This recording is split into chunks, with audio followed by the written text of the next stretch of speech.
una simple vara lo que hizo Moisés, y con piedra y honda consiguió David al gigante Golías poder vencer.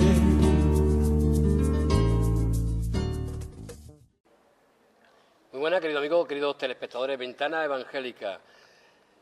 Una vez más, estamos con vosotros, como bien sabéis. Bueno,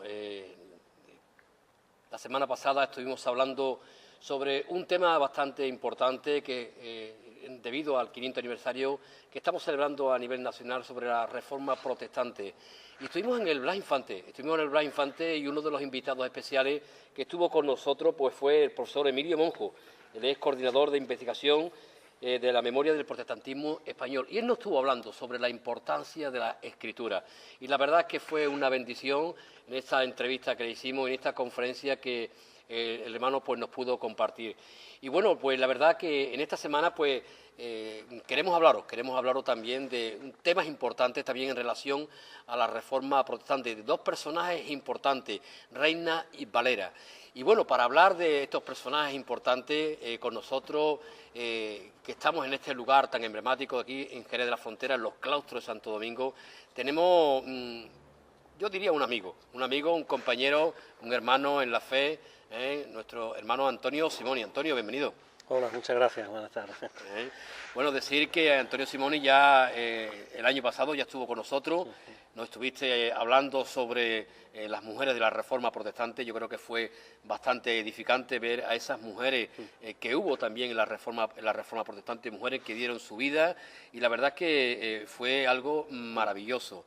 Y bueno, vienes a hablarnos, que nos hablarás luego un poquito sobre por el motivo por el cual te encuentras en Jerez con nosotros, pero estamos, como te decía, ¿no? Yo creo que estamos en un lugar precioso, en estos claustros de Santo Domingo, aquí en Jerez, y precisamente aquí al lado tenemos al antiguo convento de los dominicos. Curioso. Paradójico. Así es, el lugar donde nos encontramos creo que es muy emblemático por el significado. El lugar en sí es precioso, un claustro muy bonito, bien cuidado, conservado, pero sobre todo el lugar donde estamos, la orden religiosa, hay que recordar que es fruto del Concilio de Trento, el concilio que surge para combatir la Reforma Protestante, y precisamente una de las órdenes españolas, órdenes de predicadores, es la de Santo Domingo, que por cierto da lugar a los mejores teólogos del mundo católico, y precisamente estaban destinados a combatir, ¿no?, la herejía protestante, entre comillas. Así que hoy día se celebra aquí la Iglesia Evangélica de Jerez, un acto creo que es muy significativo. Qué bueno, gloria a Dios. Bueno, decir que nuestro hermano Antonio Simoni, él es profesor del Centro Teológico de La Carlota, y también es pastor, está pastoreando allí una congregación en La Carlota.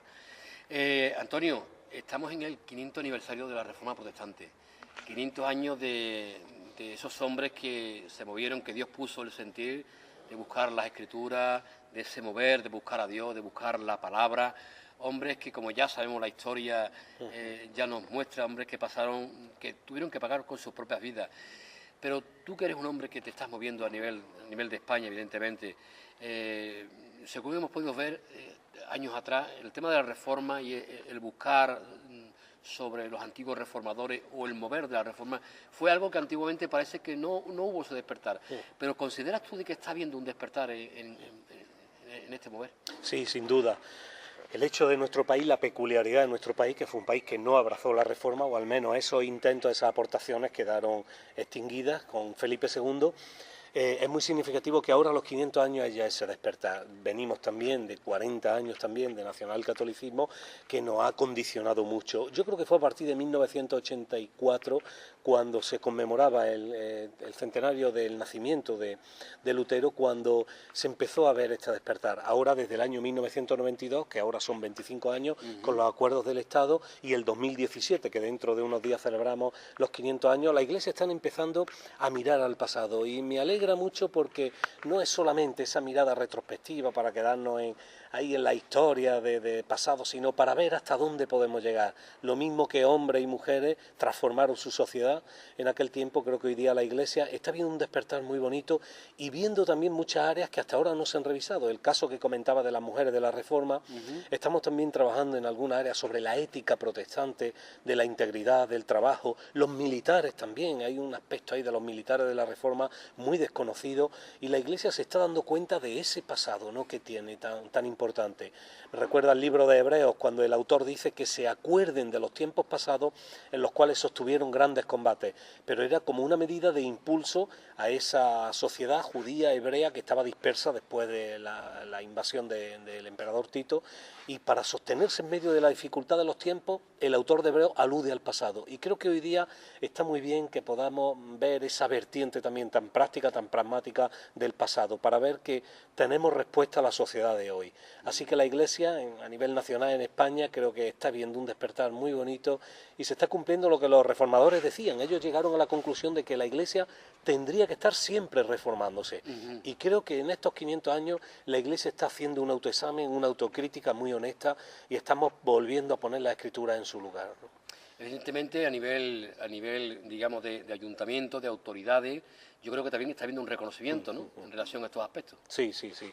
Sin duda, nosotros hemos carecido de una cosa que se llamaba el notorio arraigo. Exacto. Eso te dificultaba ir a cualquier lugar, porque, oiga, ¿quiénes son ustedes si no tienen historia? Ahora demostramos ya, bueno, en el caso de Jerez, va ya casi cerca de 2 siglos de presencia evangélica, y eso también creo que nos da una autoridad, que nos confiere una autoridad que creo que la Iglesia evangélica se la merece por derecho. En esa labor estoy yo también implicado, porque creo que cuando reconocemos nuestro arraigo histórico, eso nos da ese derecho histórico en las cosas, y no por ocupar un lugar de preponderancia, pero sí que al menos no nos ningunen en las instituciones, y que se cumpla verdaderamente el artículo 16 de la Constitución, que obliga al gobierno a tener relación con otras confesiones minoritarias en las cuales estamos nosotros. Ese camino hay que recorrerlo, y mejor si se hace en el marco, en la base de ese reconocimiento histórico. Por eso creo que siempre hay que reivindicar. Yo cuando vengo a Jerez digo, vengo a una de las iglesias de más historia y más solera de España. Tenéis el edificio más antiguo de España, evangélico, la calle Argüelles. Creo que es una joya arquitectónica que yo allí donde voy lo pongo también en alguna diapositiva. Pero creo que hay que sacarle provecho a ese reconocimiento y a esa normalización institucional que hay hoy día. Que el alcalde venga a un acto, los presidentes de diputaciones, delegados del gobierno. Creo que tenemos que seguir por esa senda que implica que hay una madurez en la sociedad.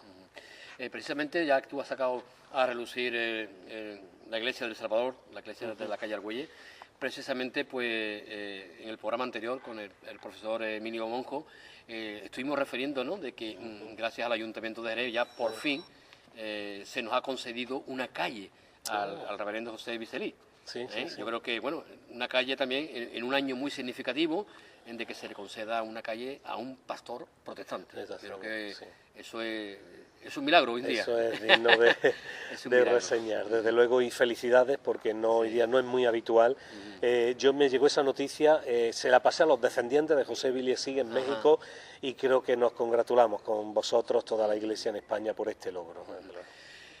La reforma protestante, hombres reformadores, la verdad es que, como te decía fuera de cámara, ¿no?, la verdad es que fueron, para mí, los reformadores fueron hombres que tuvieron un encuentro primeramente con la palabra, fueron hombres que tuvieron un encuentro con la palabra, pero sobre todo, porque cuando hablamos de los reformadores, o cuando hablamos de los evangélicos, o cuando hablamos de la Iglesia protestante, parece ser que son personas que no tienen cultura. Sin embargo, los inicios o esos reformadores fueron hombres bastante cultos, porque, se lo decía yo también al profesor Emilio, son hombres que nacen también de universidades. Efectivamente, así es, y el caso de Reina y Valera, hombres que vienen de un ambiente universitario. Las 2 primeras congregaciones que en España se establecen, Valladolid y Sevilla. Valladolid es porque estaba la corte, y allí donde estaba la alta nobleza en España, donde se leían los escritos de Erasmo de Rotterdam, que tenía tanta fama en toda España. En Sevilla era la capital del Nuevo Mundo, y eso posibilitaba también a la gente a tener acceso a esa cultura, a esos libros que venían de Alemania. ¿Y quién tenía acceso a esos libros? La gente de la alta sociedad. Y es muy interesante, porque toda el primer auto de fe en Sevilla precisamente se queman a los primeros herejes, eran gente de la nobleza: Isabel de Baena, María Gómez, Constantino Ponce de la Fuente, y todos eran. Desde el primer reformado en Sevilla, Rodrigo de Valer, un hombre de Lebrija que ni él mismo sabía, pero se había tenido un encuentro con ese Dios vivo. Desde ese hasta los demás, todos eran de capa alta de la sociedad. Yo, cuando me pongo personalmente a estudiar a los reformadores y ver el precio que tuvieron que pagar, y ver contra todo lo que tuvieron, me veo muy pequeño en la fe. Me veo muy pequeño en la fe, en relación a esos hombres, hombres que en los tiempos que vivieron y con lo que tuvieron que batallar, y no con los medios que tenemos nosotros hoy en día, porque nosotros tenemos hoy una cantidad de medios donde nos podemos nutrir, donde nos podemos cultivar, pero eso eran hombres, para mí eran hombres auténticos de fe. Así es, la verdad que lo cierto es que pagaron un precio muy alto, prácticamente con su vida o el exilio.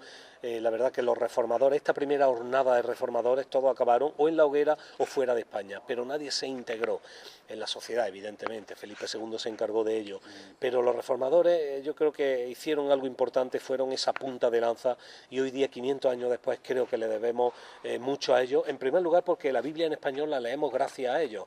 Es curioso, Cipriano de Valera, una frase que me gusta mucho, una de sus últimas frases cuando él aparece en público después de huir de Amberes, y dice que allá cada cual con los dones que Dios le dio. Él lo que intentó fue explotar el suyo, ponerle el suyo, en alusión a la parábola de los talentos, y fue traducir la palabra, ¿no?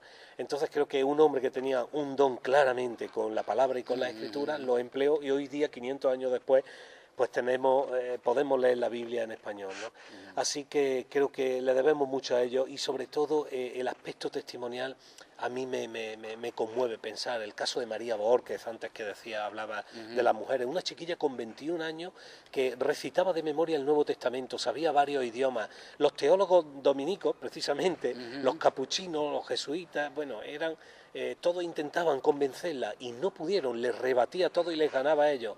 Finalmente la Inquisición, aunque ella era hija ilegítima de Pedro Rodríguez, de aquí precisamente de Jerez, tuvieron compasión y le aplicaron, ¿no?, el garrote vil antes de quemarla. Pero esa semilla, ese precio que pagó una mujer, posiblemente la mujer reformada mejor preparada que hemos tenido en España, creo que eso tiene un efecto, y hoy día saber que esos testimonios fueron capaces de pagar el precio, creo que nos debe inspirar 500 años después a seguir adelante conquistando metas para el reino de Dios. Amén, así es. Me quedo escuchándote, me quedo pasmado, me quedo fuera de línea, porque se vienen a mi mente preguntas, se vienen a mi mente cosas, ¿no? Vienes a Jerez precisamente para hablarnos sobre Reina y Valera. ¿Qué vienes a comentarnos? ¿Algo en concreto, algo específico? Algo... Pues sí, ello es la vida de estos dos grandes reformadores, dos campeones de la fe. Curiosamente salen los dos de un monasterio también, una vida muy parecida a la que aquí, una vida contemplativa. Ellos salen del monasterio de Santi Ponce, huyen porque, bueno, le hacen saber que el Tribunal de Sevilla va a ir allí a inspeccionar aquello, porque los monjes, parece ser que esa relación que tenía el prior con la alta nobleza sevillana era sospechoso a la Inquisición. La Inquisición manda allí a un emisario, y bueno, ellos lo que hace es que unos días antes salen por el lateral y se van destino a Ginebra. Van los dos juntos, Cassiodoro de Reina y Cipriano de Valera, a pesar de que se llevaban 12 años. Ellos fueron, uno se queda en Londres, donde estuvo el resto de su vida, y Cipriano de Valera tenía un carácter más pastoral, y él se dedica, hay un sueño, él sale del monasterio con un puñado de papeles, que era la Biblia, parte de la Biblia escrita, y se encuentra luego en Amberes y en Basilea con que otro español está huido allí, Francisco de Encina y Juan Pérez de Pineda, y han hecho ya parte del trabajo. Y después de varios vaivenes por toda Europa, en los sectores calvinistas no cayó muy bien, y bueno, anduvo un poco errante. Él llega a un momento de su vida en que rescata ese sueño. Tenía paralizada la traducción de la escritura, y la hace en muy poco tiempo, en apenas 2 años, la termina, se imprime, y la manda, era con destino a España. Ese libro, de hecho, es lo que hace, es que la dedica a la reina Isabel, para que la reina Isabel le ayude en la impresión y mande los primeros 2000 ejemplares para España. Creo que es importante que conozcamos lo que decía antes, el precio que pagaron también, y sobre todo ese deseo, ¿no? Toda esta generación que, a pesar de los esfuerzos de Felipe II, que tenía montado un sistema de espionaje por Europa increíble para ser el siglo XVI, todos esos esfuerzos no pudieron con el sueño de un hombre de que hoy día los españoles pudiésemos tener nuestra Biblia en español, ¿no? Pero es curioso, Antonio, la reina Isabel ayuda a los reformadores, sí, y sin embargo en España los quieren quemar. Efectivamente, en España lamentablemente así hemos andado desde luego la revolución industrial, hemos andado a remolque los últimos 500 años, porque España se convierte en bastión del catolicismo, los países del sur, el eje mediterráneo, una alianza muy fuerte con el Vaticano, y nos separamos de la Reforma. y los países reformados avanzan, en ellos viene la revolución industrial, el progreso. Yo siempre aludo a un dato, el G8, los países más ricos del mundo, excepto Rusia, todos tienen principios bíblicos. Y la verdad que es algo que nos tiene que hacer pensar. La reina Isabel I era una reina protestante, venía después del reinado de María Tudor. Bueno, la reforma en Gran Bretaña tuvo esos altibajos, pero cuando una reina protestante accedía al trono, hasta Casiodoro de Reina pidió una iglesia para predicar y para pastorear la congregación española en Londres. Y le dieron una iglesia católica, esta reina, la iglesia de Santa María de Ars, se la dieron. Y allí pastoreó sin ningún problema. El asunto es que luego ella no creía tampoco mucho en el matrimonio de eclesiástico. Y entonces le quitaron las ayudas, quitaron mucho, y él volvió al continente de nuevo, que fue donde rescató el sueño. Pero sí, mientras allí había libertad religiosa, bueno, nosotros hemos estado quemando hasta antes de ayer. La última víctima de la Inquisición fue en 1834, que todavía había países del mundo que ya había democracia, y aquí en España todavía quemábamos al que pensaba diferente. Fíjate cómo hemos andado. El hecho y la realidad, ¿no?, es que gracias a estos hombres, a Reina y Valera, hoy en día, ¿no?, pues tenemos su palabra, tenemos sus escritos, su traducción, mejor dicho, ¿no? Y la verdad es que millones y millones de personas estamos siendo beneficiados por el trabajo que estos hombres realizaron anteriormente. Y yo creo que es una bendición, ¿no? Para mí, no sé si te lo comenté, ¿no?, para mí eran, aunque tuvieron su trabajo pastoral y todo eso, pero eran reformadores de pluma en el sentido de que se dedicaban, ¿no? Era lo que tú antes comentabas, ¿no?, el trabajo, el don, el talento que ellos tenían. Sí, así es, era su trabajo y fue importantísimo. En aquel tiempo estamos en un momento en que la Iglesia protestante está emergiendo, no tiene esa raíz en la sociedad, tiene que luchar contra una configuración del poder papal que se ha ido gestando durante toda la Edad Media. La Iglesia no lo tenía fácil, pero si la Escritura, el 31 de octubre de 1517, había sido la protagonista, ellos sabían que tenían que seguir ahondando en esa Escritura, y que la Escritura llegaba al pueblo. Llegarse al pueblo era el primer paso, luego vino la educación, la obra social, todos los efectos que tuvo la reforma. Pero en aquel tiempo la difusión de la escritura con la alfabetización del pueblo fue clave. Y como dice, efectivamente, fue una reforma de pluma o de escritorio. De escritorio, ¿no? Sí. La tenemos vigente, ¿no? De Lutero sabemos de que hay ciertos pasajes de Romanos o de Gálatas que le llamaron a él la atención, ¿no? En este caso de Reina y Valera, ¿hay algún texto bíblico que a ellos le sobresalgan? Sí, ellos, evidentemente, el justo por la fe vivirá se convierte en el punto de referencia, ¿no? Y curiosamente, a veces en el mundo cristiano evangélico hacemos caso el justo por la fe y hacemos un énfasis en la fe. Pero dice que vivirá en un contexto donde la población europea estaba disminuyendo a causa de la peste bubónica, todas las epidemias que había. La gente empezó a hacerse preguntas trascendentes. Hubo una época de muchísimos cambios, la gente volvió a las fuentes, de ahí surge el Renacimiento, cambia hasta el mapa, hasta el Atlas, en 1492 con el descubrimiento de América. Es una época de cambio y de desesperación de la gente, y ahí hay un versículo de la Biblia que dice que alguien va a vivir. Si lo leemos al revés, donde hay vida es por la fe. Y entonces donde creo que también el pueblo encuentra una respuesta a raíz de esas traducciones.